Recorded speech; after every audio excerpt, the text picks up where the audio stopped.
Hello there and welcome to Property Question Time. My name's Jo Price, and on this show we like to take your questions and throw them at a panel of property experts. That's what we're doing today. We've got loads of different questions all to do with finance, property, leasehold, freehold, you name it, we've got them. So joining me today are three panellists, three guests who've been with us before. Welcome back. Firstly, we've got Marianne Bowering, welcome, founding director of the Ringley Group. Moving just to your left is the lovely Paul Mahoney. He is MD of Nova Financial. And last but not least, welcome back to Tony Gimple, who's founding director of Less Tax for Landlords. Welcome. So we've got lots of lovely questions for you today. First of all, I'm going to kick off with you, Marianne. And it's quite a long question, so I'm going to put my specs on for this. I need a little bit of assistance. I own and live in a block of 36 flats that are all leasehold with a share of freehold. We have a management company that manages the building on behalf of all of us and is responsible for the building, including maintenance and insurance. Now, unfortunately, there's water leaking into my downstairs neighbour's flat. And at the moment, no one can find the source of the leak, but the management company is saying that if this water is found to be coming from a pipe that serves only my flat, then it's my problem and I'll have to pay for it. Since the pipe may well be in the cavity between me and my next door neighbour, they're talking about having to rip out my kitchen. That would be awful, wouldn't it? To get to it. As the owner of a leasehold flat that I only have contents insurance for, the building's insurance is taken care of by the management company. But what they're saying is that the terms of the lease, which were written way back in 1927, very specifically make the pipes that serve my flat my problem, and therefore this problem is not covered by the communal buildings insurance, nor is it covered by the contents insurance, since pipes and kitchens are not contents. What do I do? It's a tricky one, this one, isn't it? Well, firstly, don't be upset because you've got a 1927 lease, because even a modern lease would make pipes that exclusively serve your flat your problem. However, you're being slightly misled because the buildings insurance should and will cover trace and access. So whilst it's true that if your pipe has a problem, you have to replace your pipe, that might be perhaps £200 of the total expense of remedying the problem. But taking your kitchen out, getting access, finding the leaking pipe is actually a buildings insurance item. Okay, so that will fall to this person's management company rather than her own. Yeah, so if the total cost of doing the whole job was, let's say, £4,000 and the cost of repairing the physical pipe that had a fault was £200, the buildings insurance should cover the larger part of that sum, less any excess on the policy, and you would cover the cost of the pipe repair. Okay. For the initial investigation though, Marianne, who would finance that? Well, the buildings insurance should have trace and access on the policy. Okay. So the first thing to do is get a copy of the policy, read the words, ring up the insurer and say that you need help with trace and access. And there is even specialist equipment that can trace pipe leaks by sonar. Oh, that's good to know. So no walls being knocked into first? Well, it depends how deeply the pipe is and what the pipe is. Lead pipes can often be embedded in the wall themselves. In a more modern building, there should be riser cupboards somewhere. So it's about tracing the pipe run, but a qualified plumber should be able to help you with that. They don't actually say how old the property is. So should this person go back to the management company and... Yeah, the next thing to do is to tell the management company that you think they're mistaken and that you think that a good buildings insurance policy should cover trace and access.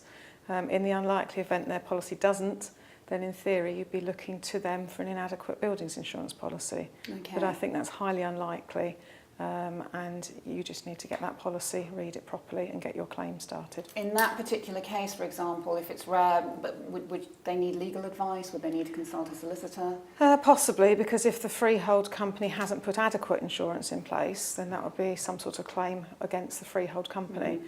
But I doubt that eventuality will be the problem. I think the problem is perhaps an unprofessionally represented freehold company not really knowing whose liability is what and what the insurance covers.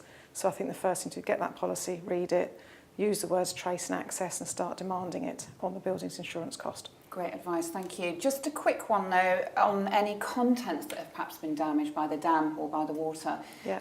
Who's responsible for that? Your contents insurance is for your contents. And the only sort of normal grey area is a wood floor that's fixed or tiles that are fixed and normally part of the buildings insurance, whereas a carpet would be part of the contents. And of course, if it's damaged or made mouldy, any of your, I don't know, plates, cooking books, etc., then those would be contents. Yeah, because once water gets in, it's really damaging, isn't it? Yeah, I've had a leak in a flat before and it was not pleasant, and that was from a brand new washing machine. It went into the downstairs flat. Really awful. Tony, I could see you nodding there. Anything to add to that? Yeah, I originally trained as a loss adjuster, and these sorts of things were very common. Very few people truly understand what covers they have. They should always take advice, landlords, leaseholders, whoever, when you're buying insurance, try and read the small detail, take advice. And if you're not getting anywhere, maybe go and talk to a loss assessor who will act on your behalf, albeit there will be professional fees. Okay, so read the small print always. Thank you very much. Paul, over to you. So your first question is, my wife and I would like to help our daughter get a foot on the property ladder. Now, this is happening quite a lot nowadays. It's very difficult, isn't it, to get that foot on the first rung of the ladder. Yeah. We have a large house with a small mortgage soon to be paid off, and we'll have a very good pension in 8 years' time. They will be taking early retirement or even larger on that pension pot in 17 years' time. If we remortgage our house and gift our daughter that money, she will be able to afford a 2-bed flat. How is it best to gift the deposit so she can get a mortgage, and is there a way to create a second charge to help protect our substantial deposit while still meaning she can get that mortgage? Okay, yes, so there are a range of options. I'll answer the mortgage part of the question. I think Great. Tony's probably best positioned to answer the gifting part. There's a range of different products available in the market today to encourage first-time buyers to get into the market and to help that. And a part of that is gifting from family members. For example, there's a product in the market today where family members can actually put money into a term deposit account. So the money doesn't actually go toward the property, it is used as security, and that enables the daughter to buy the home. Another way is the family members could become part owners of the property. There are stamp duty considerations to be had there because that would be considered a second property. There's not really a one-size-fits-all solution for that situation, but I suppose the key is to seek advice because based upon their more broad financial position, there will be a right option for them, and it's just about assessing those options and making a decision based upon that information. Okay, so if they were to become joint owners, say parents and daughter together, and maybe in 10 years' time they wanted to come off that mortgage, how would that work financially? I mean, if they became joint owners, the main concern that I'd raise there would be that the stamp duty premium would apply. Okay. Because they already own their own home, in buying that second home, although the daughter's a first-time buyer, they're not. And therefore they would pay an extra 3% stamp duty. So depending on the price of that property, that could be a fair bit of money. Aside from that though, I suppose what to consider there is timeframes, so far as what their daughter wants to do and what they want to do, that may not align. They're nearly retired, their daughter's young and buying their first property. So it's important, even when buying with family members, that you make sure that, I suppose, when it comes to finances, that your goals are relatively aligned if you're going to be combining finances. But if they are, then great. And down the line, the daughter could always, buy out their share. Again, there'd probably be stamp duty and potentially capital gains tax considerations to be had there. Again, it's more complex than a "this is the right thing for you" answer, but the key would be to seek advice for their personal situation. I'd imagine each individual case is quite personal and individual, That's right, isn't it? But it's happening a lot nowadays, so I'm sure we'll have more questions on that in future shows. Tony, coming to you now with your first question. I currently have 2 buy-to-lets under my belt, and given the recent tax changes due to affect the buy-to-let investors, I wanted to know if I'm better off keeping these under my own name or transferring, meaning selling them to a limited company that I would then have to create, all in an attempt to save on the tax bill. Also worth considering that I plan on increasing my portfolio over the coming years. Quite an interesting question, this one. It is a very common one. And it's not just for people buying their second, but it's for buying their 200th. a lot of people are facing the same problems. Don't let the tax tail wag the planning dog. Okay. It's not about the tax. Yeah. This is about how am I going to run this business and make money. Should I put in a limited company? Pretty much the answer is no. Unless that is you have no need for income and don't give a stuff about inheritance tax. Limited companies are one of the most inefficient ways to own investment property. Okay, really? By quite a margin. There are up to 7 levels of taxation within a limited company. And you can end up paying vastly more than you would keeping it in your own name and suffering under Gorgeous George's Section 24 changes. Okay. So if you had a straight choice, if there were no options between my name or a limited company, even though I was paying 45% tax, do it in your own name. Sounds pretty complicated if you were to set up that limited company as well. It sounds like you need lots of advice. Too many people do it without taking advice, but Okay. yeah, you've got issues with shareholder agreements, what happens if a shareholder dies, how do I take money out, inheritance tax, capital gains tax, and getting all of the joined up bits of advice, the legal, the accountancy, the business planning bit is not at all easy. Okay. Anything to add on that, Paul? Yeah, I suppose that there was a key point to what Tony started off with there is it depends on what you want out of the investment. You know, if you're looking for if it's a long-term strategy and you're not necessarily interested in the income, there's not just limited companies, there's other structures to consider as well. You know, it's not just your own name or a limited company. There's a range of things to consider on how you should tax effectively structure a property or a property portfolio. I do agree with Tony though, so far as moving properties in, I don't think I've seen a situation where it's really made sense. But so far as purchasing further, again, something certainly worth seeking advice on. Okay, great. Thank you very much. So before we go to a break, we always throw a little question on a golden nugget, a wise piece of advice. And our first victim is Paul here. So Paul, what would you like to add before we go to break? My golden nugget would be, when you're selecting a location and a property within a location, where I see some people go wrong is selecting a good location, but selecting the wrong property in that location. So it's very important to assess the demand in an area, but then also make sure that demand is skewed in your favour. For example, if you're investing in a location that's very high single occupancy rates, then a one-bedroom apartment is probably the best purchase. If you're investing in a family-oriented area, then a three-bedroom house may be the best purchase. But in that family-oriented area, buying a one-bedroom apartment just because it's cheaper or just because that's a good area isn't going to be a very good idea if nobody wants to live in one-bedroom apartments. Of course. So making sure you understand not just there is demand, but where that demand is skewed. Okay, great sage words there.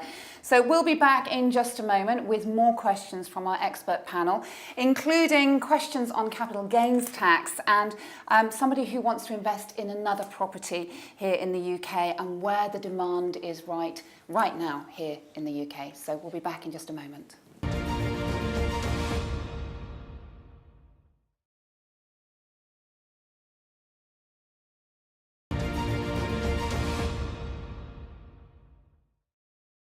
Hello there and a warm welcome back to Property Question Time, the show where we pose your questions to our panel of property experts.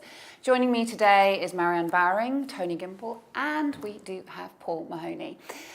First of all, we've got our golden nugget from the lovely Tony. Tony, wow us with your sage and wisdom. It was better when I was anonymous, I think. Famous celebrity clearly has its issues. Golden nugget. Start where you want to finish. Oh, okay. We're doing things for tomorrow. Yes, we need to live today, but when it comes to being a landlord in particular, you're building for a tomorrow, retirement, inheritance. But that's where you need to start. Then understand where you are today and then just reverse engineer it, and you stand a much greater chance of achieving your goals and in a shorter time than if it's the proverbial finger in the air and I'm just doing it because I can. Okay, great, wise words. So have that goal in mind, but think of all the practicalities and bring yourself back to the starting point. Yeah. Lovely. Okay, great. Thank you. First question then to Marianne. Now, We have found a 5 to 6 year old new build that we rather like and would be keen to purchase, but are wondering what advice we can be given about its future value before buying it. Will the value of the house increase when we decide to sell it? Sounds like a simple question, but you clairvoyant? Well, a crystal ball would certainly Yeah. help answer that question, because of course the future value is based on the market, and the market is made by demand. I think there are some supply issues that can be considered. For example, if your new build site is part of a much, much larger new build site and there is more building continuing next door, then your new build has already perhaps lost its initial virgin new build premium and will be slightly less attractive than the ones that are still being developed next door with a new build premium. So I'd look at the supply side because that will also drive price, and really look at where the nature of the area. Is it houses? Is it flats? Is it changing? Is gentrification spilling over into the area, which would then increase the value? How near are you to transport, communications, community facilities? What are the pull factors that will let this area stand the test of time? It depends. It's a very difficult question without knowing where in the country you are, because in London it's a very crowded place. It's easier to map differentials in values in London than it would be perhaps in a village or Oxfordshire suburb, because then it's very specific to that area.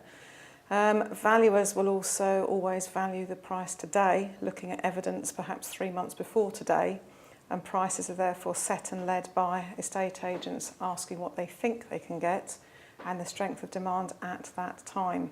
Okay. So no, I can't predict demand in the future because that'll be based on inflation, wages, price growth and all sorts of other things. But I can say that you could do quite a bit of research to find out if you think the area will stand the test of time. Okay. It's also the wrong question. It's not how much it's going to be worth, it's how much income is it going to yield for me between now and then. The value is meaningless until you come to sell it. Meanwhile, if you can get a turn on your money that you've invested, pay the cost, pay the mortgage, make a profit, thank you very much, a much sounder strategy, because you can make as much as the income as you might in the capital growth over a given period of time. Yeah. Thank you both. Really comprehensive answer there. Coming to you now, Paul, with your question. I'm looking to invest into another property for renting out in the UK. Where is there a good demand right now? It's a very broad question. If we're looking at the whole of the UK, I can only speak from, I suppose, our experience, our research, where we have our clients investing at the moment. And we've had a particular focus on the northwest, specifically Manchester and Liverpool. My home area, okay. The Wirral? The Wirral, yeah. I suppose, we just did a lot in London. London's become expensive, yields are low. With changes with regards to tax and finance, it's very difficult to justify a buy-to-let investment in the southeast, in our opinion. Looking toward the northwest, though, where prices are a lot more affordable, yields are a lot higher, but also all the key fundamentals of property investment are very much present.